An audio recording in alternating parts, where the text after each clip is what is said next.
Hey, what's up everybody? Hammerheart Metal Reviews here once again. Today we're doing another discography countdown for you, and we were going to be talking about the mighty Bolt Thrower.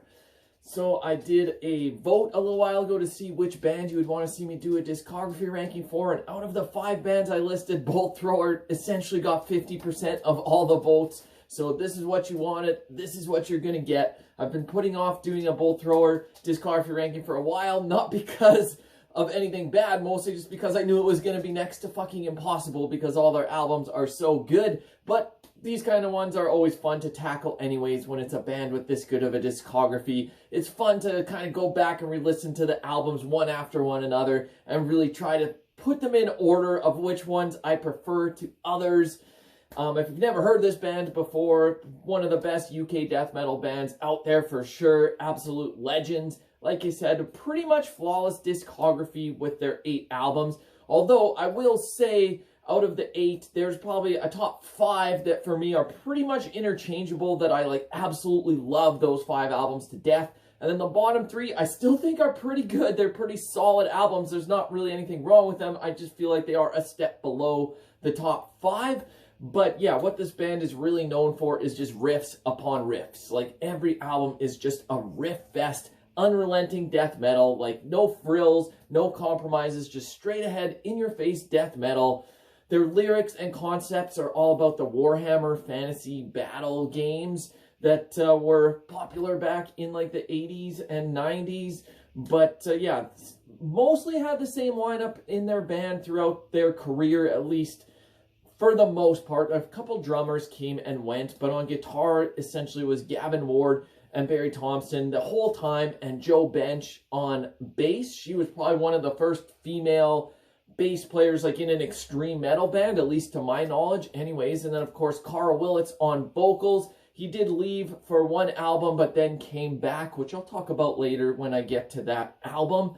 But yeah, enough rambling on, let's just get into this. Like I said, 8 albums. I'm going to go from my least favorite down to my favorite. Let's see what order I've got them in. Okay, so coming in 8th place, I am going to 2001 with Honor, Valor, Pride.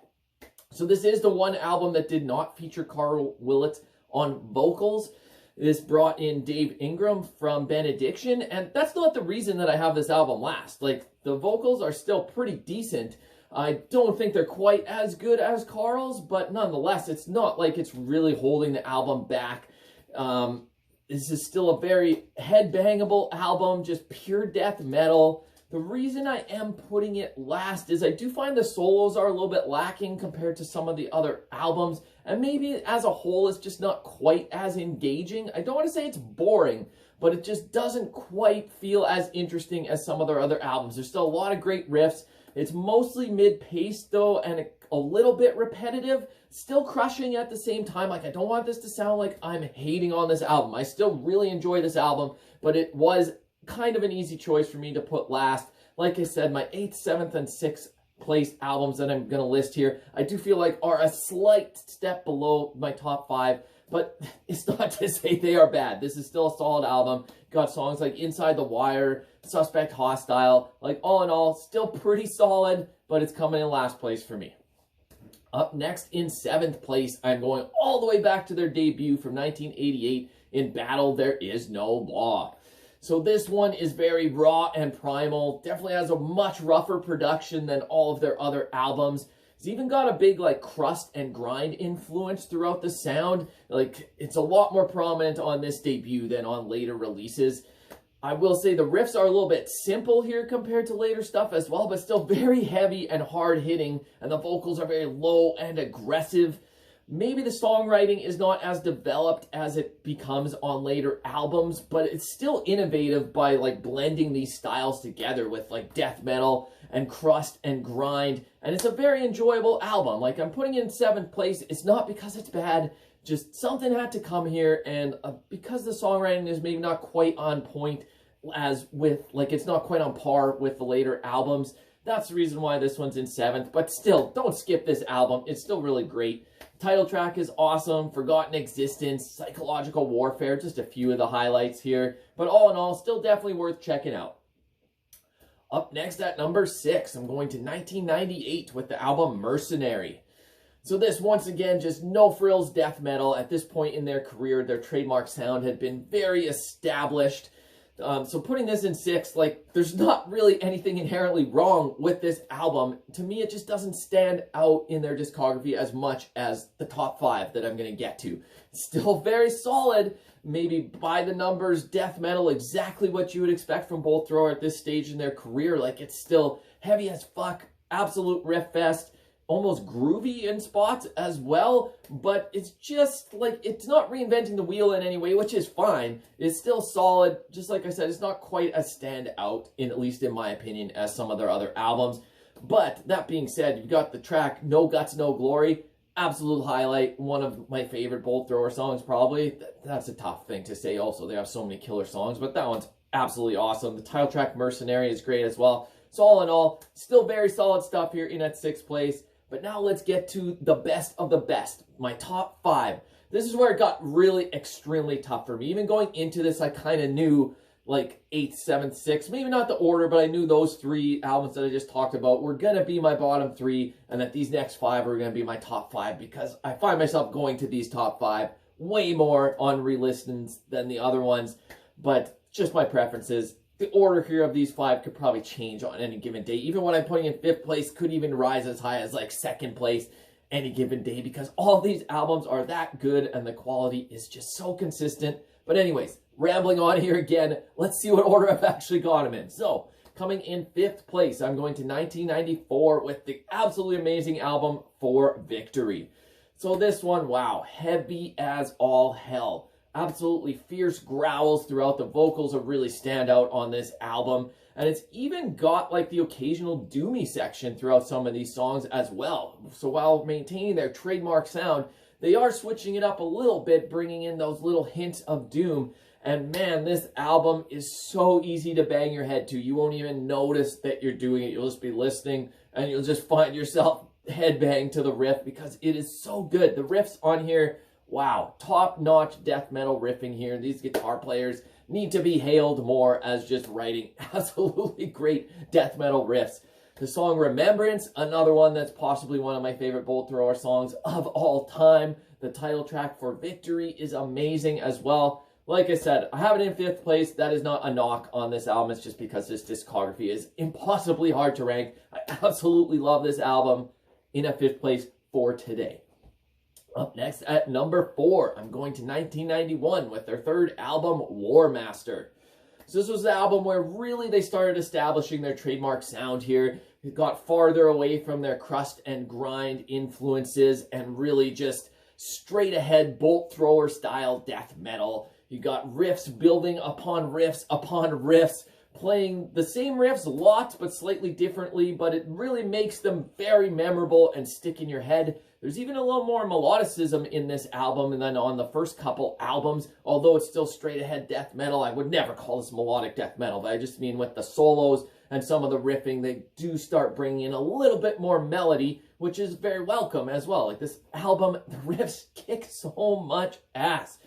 If I had to pick favorite songs on here, Unleashed Upon Mankind, What Dwells Within is an absolute standout, Cenotaph as well. All in all, once again, another killer album. Okay, now we're into the top 3. This is where it got even juicier. So hard to pick the order here. For today, coming in at 3rd place, I'm going to 2005 with their final album, Those Once Loyal. So wow, what a great way to end their career on this very high note. This saw the return of Carl Willits back to vocal duties and one of his best performances in their whole career. This is probably their most epic album, just absolutely crushing. I felt like this was a vast improvement over the last couple albums that preceded it, Mercenary and Honor, Valor, Pride. This one just took it to the next level, and really, what better way to end your career? I feel like they didn't want to put out another album because they didn't think they could top this, and fair enough. Like, as much as I would have loved to hear another Bolt Thrower album, what a great way to end their legacy. This has got really melodic leads. Like, the lead guitar work on this album is really what propelled this to such a high spot on my list. Crushing riffs once again, and just solid all the way through, front to back. Absolutely amazing album here. You could even put this number 1, and I wouldn't say nothing wrong with that. Got killer songs like At First Light. Wow, absolutely amazing. the Kill Chain, the title track, Those Once Loyal. All in all, flawless album, solid stuff here. So that leaves two more albums to go. Coming in second place, I'm going to 1992 with their fourth album, aptly titled The Fourth Crusade. So this one, just pure death metal, got repetitive, effective riffing with absolutely great production, clear, decipherable vocals. You can understand everything he's saying, but it's still like very much on the low end death metal style. But it's just, his growling is so excellent here. Top-notch stuff. This is just so heavy and crushing. Honestly, one of the best death metal albums of all time. It's catchy and brutal at the same time. Like, I'm putting this in second place, but honestly, this is probably their best album in terms of songwriting. When I get to my number one, I'll explain it. I just lean that way a little bit more for like personal preference, but if I'm going straight on quality of songwriting and skills of playing and everything, this would be their top album. But for me, for today, I'm putting it at second place, which is no small feat anyways with this discography. Everything is so great. The title track, The Fourth Crusade, come on, absolutely amazing. Another one of my favorite Bolt Thrower songs. Where Next to Conquer would be right up there as well. This Time It's War, like front to back, absolutely amazing stuff. So that just leaves one, going with their sophomore album all the way back from 1989, Realm of Chaos, Slaves to Darkness.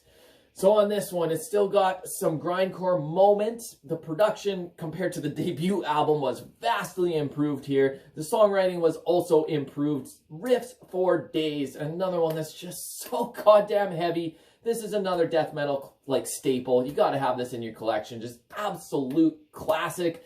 The reason I'm putting this number one over The Fourth Crusade, like I said, I think the songwriting is a little bit better on The Fourth Crusade, but I just absolutely love the vibe on this album. It's so old school, and just because the songwriting got better, I still lean to this album more just because I absolutely love it. I mean, I love The Fourth Crusade too. This was so tough. I knew between these two, it's so goddamn tough, but yeah, Realm of Chaos, I just love the atmosphere and vibe on this album so much.